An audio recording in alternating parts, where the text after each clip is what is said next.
What next? కవితని party suspend చేసింది. పార్టీకి ఎమ్మెల్సీ పదవికి కవిత రిజైన్ చేశారు. ఇప్పుడేంటి? కవిత రాజకీయ రూట్ మ్యాప్ ఏంటి? తెలంగాణ అంతటా ఇప్పుడు ఇదే చర్చ. ఈ చర్చకి సమాధానమే ఇప్పుడు మీరు చూడబోయే స్టోరీ.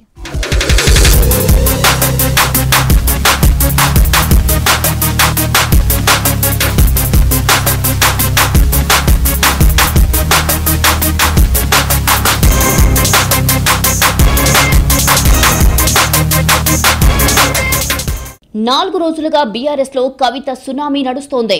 ఎప్పుడు మీడియా ముందుకు వచ్చి ఏం బాంబు పేలుస్తారా అని అటు పార్టీ టెన్షన్ తో చూస్తోంది. ఇటు ప్రజలు ఆసక్తిగా ఎదురు చూస్తున్నారు. మొదట్లో పార్టీలో కొందరు అని ఇండైరెక్ట్ గా బాణాలు వదిలిన కవిత మొన్న ఓపెన్ అయిపోయారు.